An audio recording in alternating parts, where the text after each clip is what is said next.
inviting the Minister of Communication here this morning.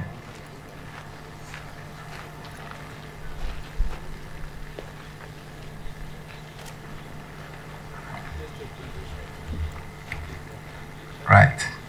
I was going to transmogrify the program, but I wasn't successful.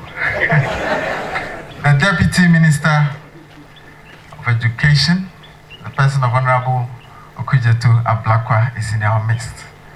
And once he's here, he has to speak to us. Honourable, the day is yours.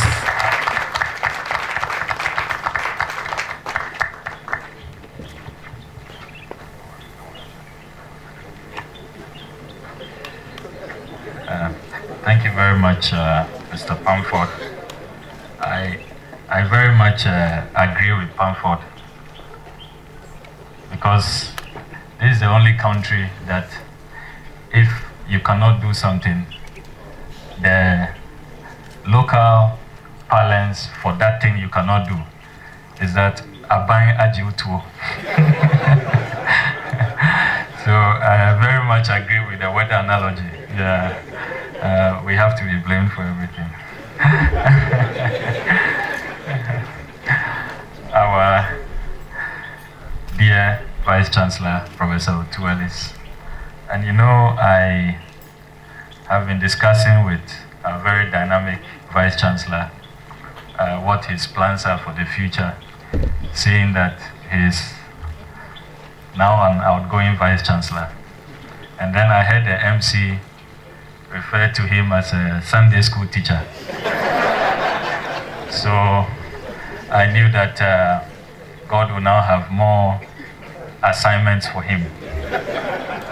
But then when I heard him speak, I changed my mind, because he managed to weave in election year and we have to make a promise, else we have failed in our appearance here. Then it occurred to me that, okay, my boss, Professor Nana Jinopoko-Ajima, was Vice Chancellor. And after Vice Chancellor, she became a politician and a minister. So it's looking like Professor Otuelis is lacing his boots. So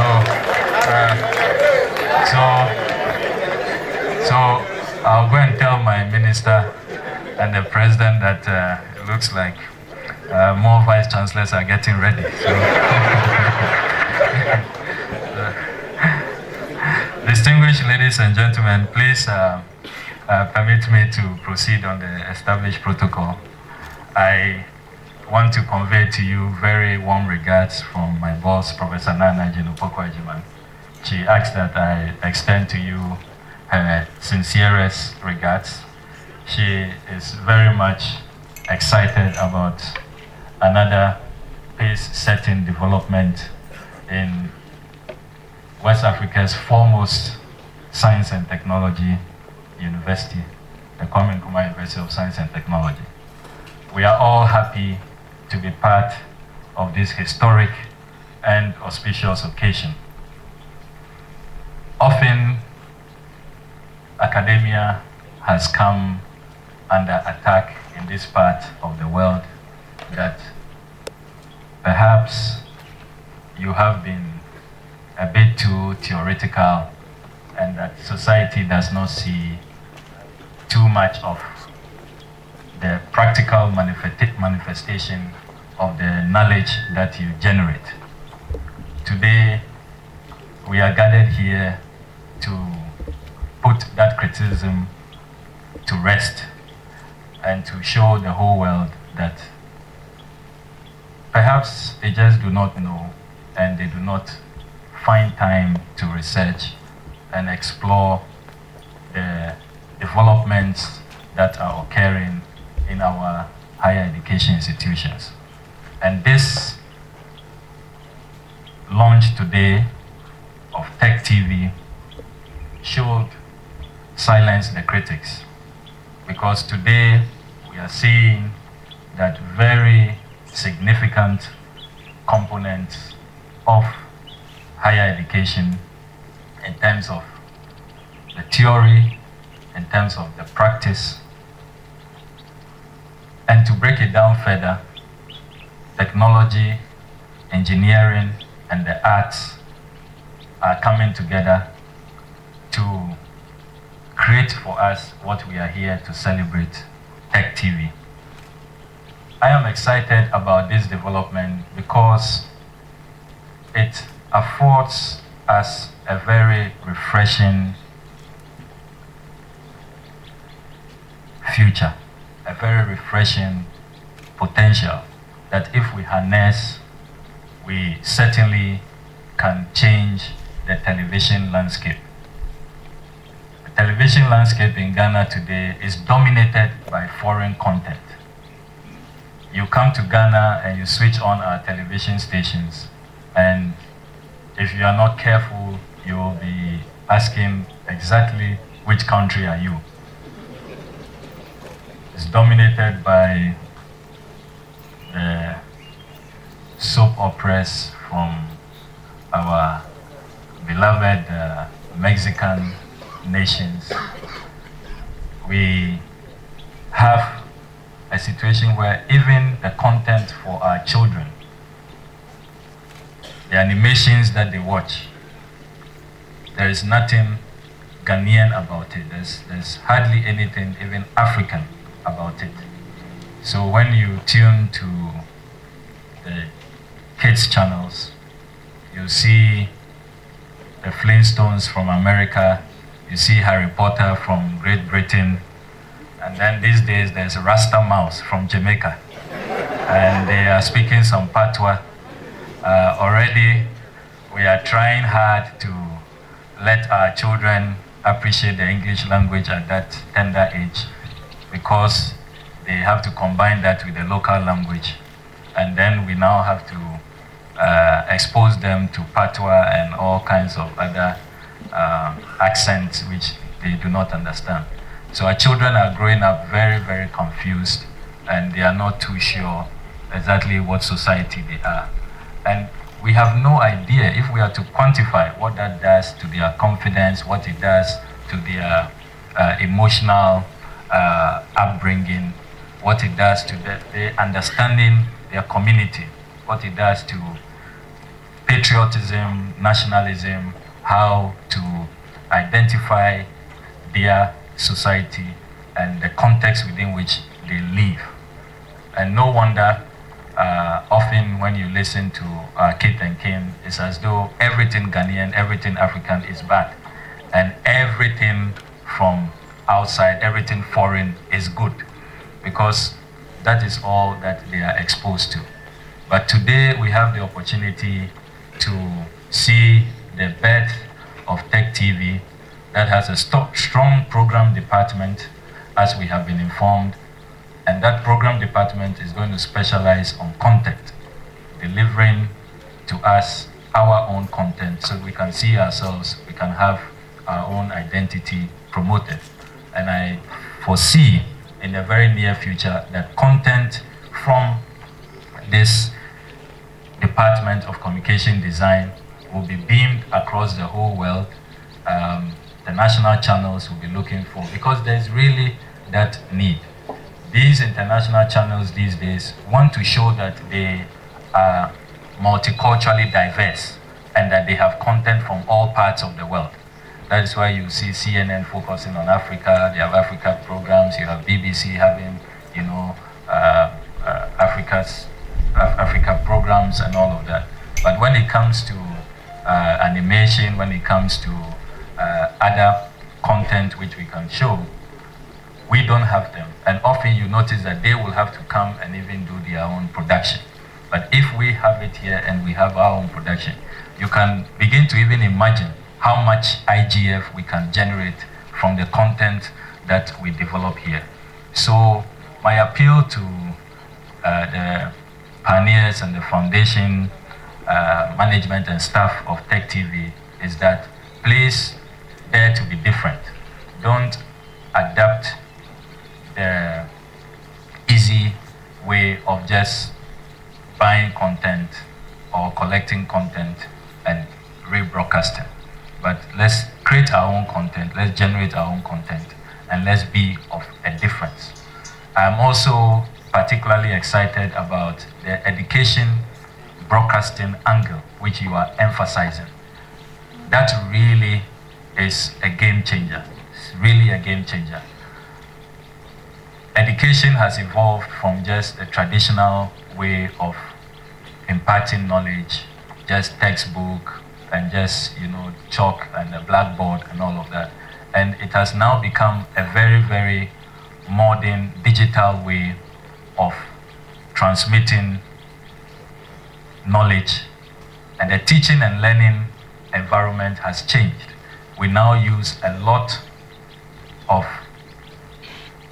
multidisciplinary tools, largely multimedia tools. And that is why at the Ministry of Education, about a decade ago, a new agency was created. And I've always teased Mr. Mallet, the head of that agency, that his agency, the title is so long, nobody remembers that agency. It's known as CENDLOS, the Center for National Distance Learning and Open Schooling. CENDLOS, that's us, that's Ghana. We like, big names. So we identified about a decade ago that we need to create a special department that will be tasked with a view to introduce a lot of multimedia in the way we teach and learn. And if you recall, it started from then President Kufuor's special initiative on education. If you recall, there was the special science and maths television programs for our children on Ghana television. So the Center for National Distance Learning and Open Schooling took that up, reproduced it on CDs, and make the content available to our pre-tertiary institutions. We are now working with CENDLOS to roll out the next level, which involves technology, having a fiber optic backbone, so that all our pre-tertiary institutions can be connected. But here in comes TEK TV, which has the ability to even broadcast to the whole country. And the whole day, we can have very educational content available to our schools. So I want to, in honor of the Vice Chancellor's, I don't know if it was an appeal or a threat, but maybe in the middle, since it's an election year. I want to say that we have a lot going on with CENDLOS, the Center for National Distance Learning and Open Schooling. Their agenda is similar to what you want to achieve with TEK TV. And we currently have some funding from the World Bank under the Secondary Education Improvement Project. There's an ICT component. So I promise that I will speak with Mr. Mallet right after here, so that he will come and partner you. And then I'm sure that that partnership will be very helpful moving forward. So, Prof, please be rest assured, I will make sure I call Mr. Mallet, so you speak to him yourself before I leave this campus. And then we can get the partnership ongoing. I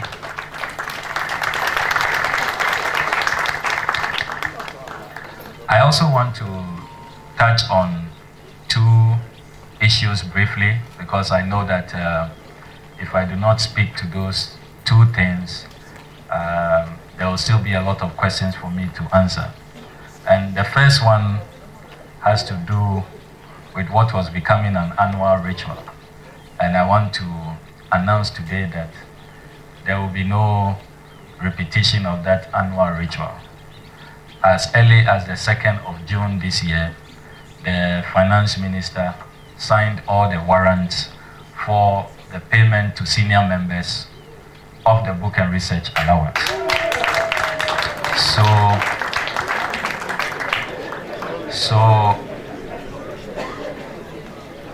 a total sum of some 37 million Ghana cedis has been released and is going through the process. You know the process. When the finance minister signs, Controller and Accountant General, then Bank of Ghana, then NCTE, the National Council for Tertiary Education, then NCTE will transmit it to the various institutions, the various campuses. I saw the KNUST figure of about 6.53 million Ghana cedis. You have the biggest figure in Ghana.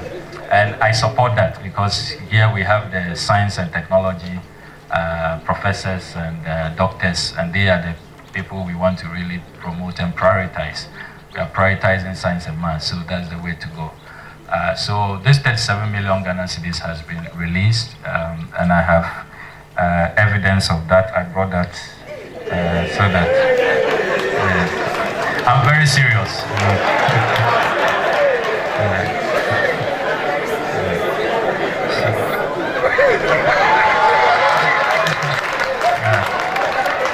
You know, as the Vice Chancellor said, in election year you do things differently. So I have the Finance Minister's letter. The Vice Chancellor will make copies for you. KNUST is first on the list. So the second issue that I want to touch on before I take my seat has to do with the ongoing debate on utilities, the future of utilities. We have come to a certain crossroad.